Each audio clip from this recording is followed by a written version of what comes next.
Chapter 5 talks about the rise of progressivism. And this is a particularly interesting portion of history to me because we learn a lot about our roots as far as being a more socially minded, social conscious type country. The idea of taking care of people who can't take care of themselves really does take really good roots here. Before this point, the expectation is that it's going to have to be the church's job, the individual's job, to help those in need. This point changes because we are now seeing Americans say, but there's more people out there that need help. Maybe the government should help. And so progressivism definitely does take root here very quickly, and it's really kind of a cool process, I think. Do make sure you know the terminology progressivism. Make sure you're comfortable with that for your test. Some of the major proponents of progressives are the muckrakers. Now, I've talked a little bit about yellow journalism. The muckrakers are these publicists, or excuse me, not publicists, publishers, as well as writers who are basically coming in and saying, this stuff is not right. They're going to be exploitive with their research and their journalism. They're going to write these inflammatory articles, books, etc. to try and get the public behind their cause. And you see people like Joseph Pulitzer, who I've mentioned already, really kind of taking the helm at this. Him and William Randolph Hearst are a couple of big names in this, very influential as far as what they're printing, and the American public is reading it, and they are glued. They want to know more about these causes and what can be done. What we see as such a major plus is great writers. For instance, Ida Tarbell, Ray Stannard Baker, Lincoln Steffens. You'd want to know Ida Tarbell for your test on page 358. They're writers for McClure's magazine, and you want to know McClure's as well. One of the country's leading reform publishers. They are going to really take issue with Standard Oil, for instance, and they're going to write these articles about corruption, not just within Standard Oil, but in the government supporting that. We're supposed to be anti-monopoly. Why are you so supportive of them? During this time period, we see a lot of good coming from these publishers, not the least of which is the 17th Amendment, which really does come into play here, where these writers have pushed on issues that has caused the American public to push on their politicians to make some changes. We also see Upton Sinclair, who wrote The Jungle. Now, I don't know if any of you read The Jungle. I'd read portions of it in high school, and then I had one of my classes here on campus, the upper division history classes. They read The Jungle, and it's a difficult read, but it's a good read, not as in, ooh, I can't wait to turn the page read. It's just horrific in that it's so descriptive, and it's talking about the meatpacking industry, and essentially what Sinclair does is he writes this expose about the meatpacking industry and the disgusting nature of it, the horrible way they treat their workers, as well as the meat that actually you and I are eating at that point. It talks about whatever nastiness is swept off the floor is put into the meat grinder. If there's a particular animal that has died the night before it goes in, we're talking about rat droppings. It's just horrendous. And your book talks a little bit about that as well. We also see change in politics beyond just what the publishers are doing. We see reform, and it starts on a very local level. You see cities, the mayors really working hard with the city council to change what it looks like to be a straightforward system.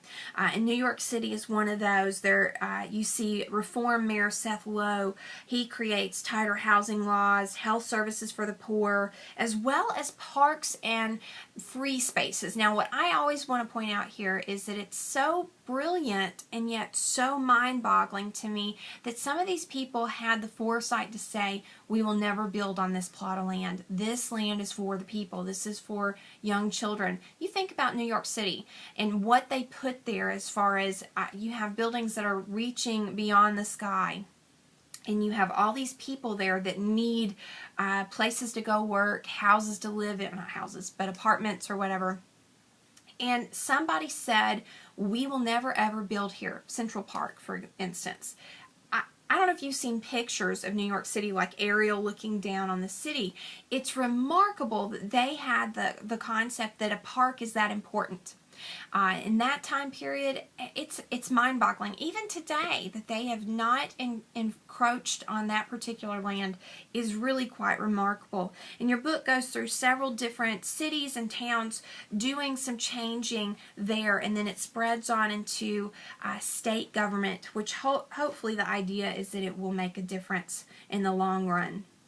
Now, McKinley, getting back to him, he's assassinated in 1901 by Leon Schlosich. He is this Bavarian guy who comes in.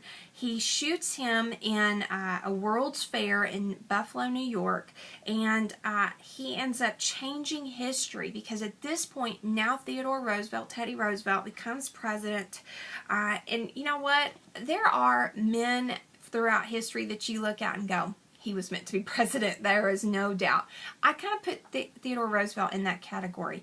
He was definitely meant to be in a place of leadership. He's a hero from the Spanish-American War. He was the Rough Rider, remember? He is going to be the guy that comes in. He says, I'm going to continue to pursue McKinley's policies and purposes. But he ends up doing so much more, really pushing that progressive agenda. He brings in with him a number of reformers as well. You have William Howard Taft, who will later become president. He's on page 361. You have Gifford Pinchot, which you need to know him as well, and Oliver Wendell Holmes. These guys are huge proponents of the progressive agenda. We need to make the world better. We need to start at home. These guys are important as they are going to eventually impact not just Roosevelt's tenure in office, but later on Taft, because Taft is essentially handpicked by Roosevelt to come in after him. We see a number of different actions happening during both of their presidencies. Those are detailed on page 361 all the way through 364.